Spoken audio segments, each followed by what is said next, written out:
करी करण्यासाठी मी पहिला टोमॅटो चार भाजून फ्राय करण्यासाठी आम्ही फिश आणले होते आणि ते मी आता वॉश करते आहे. बघा कसे वॉश केले जातात.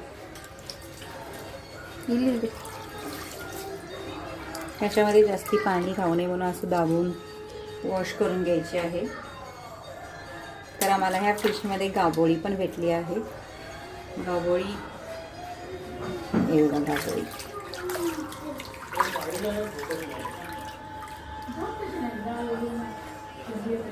हे मी जे फिश आहे धुतले आहेत.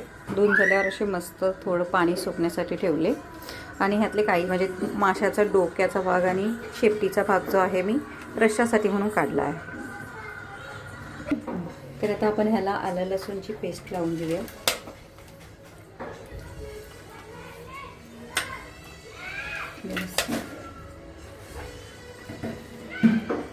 पूर्ण फिशला जी आहे समोरून मोडून दोन्ही बाजूने लावली जाते. म्हणजे आलं लसूण पेस्ट ही गाबोळी आहे.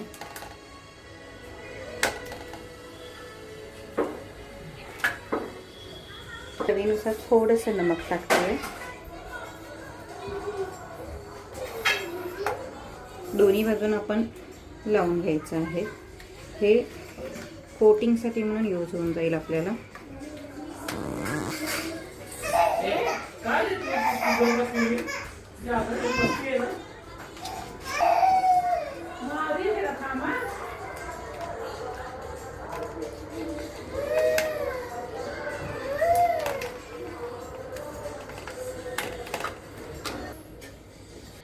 हे माझं घरचंच लाल तिखट आहे. ते लाल तिखट थोडं मी टाकून घेते म्हणजे जेणेकरून फिश मॅरिनेट छान असा होईल. आता थोडा आपल्याला लिंबूचा रस हे करायचा आहे.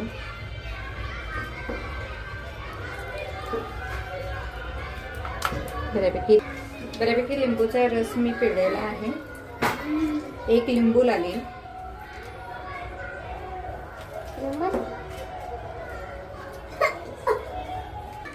हा मी फिश फ्राय मसाला आहे तो मी फिशला लावून घेते. छान असा थोडासा लावायचा. थोडा आपल्याला ह्याला फ्रायसाठी ठेवायचं आहे. हे मी फिशला मॅरिनेट करण्यासाठी सर्व कोटिंग करून लावून ठेवलेले आहे. एक 5-10 मिनिटानंतर आपण फ्राय करायला घेऊया. तोपर्यंत आपण ह्याला फ्राय करण्यासाठी लागणारं साहित्य काढूयात. तर आपण फिश फ्रायसाठी ते तयारी करतोय. हा मी रवा घेतले. ह्यामध्ये मी हे तांदळाचं पीठ मिक्स करते.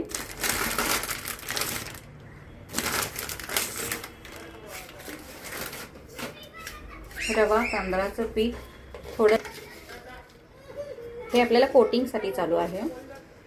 थोडं लाल तिखट, चवीनुसार नमक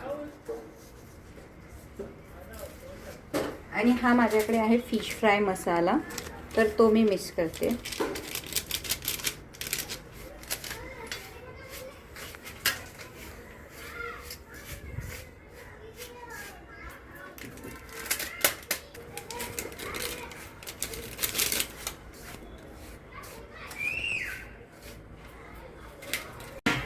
फिश फ्राय करण्यासाठी तेल गरम झालेलं आहे.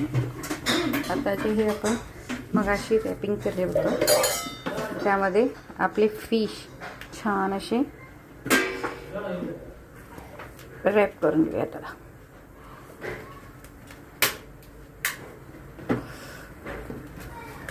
मस्त अशी कोटिंग येते.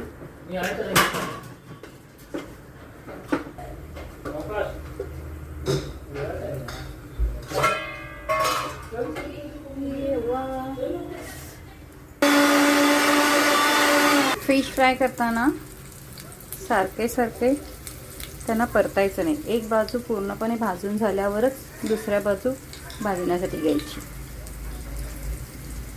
तर हे असे फिश फ्राय झाले मंडळी.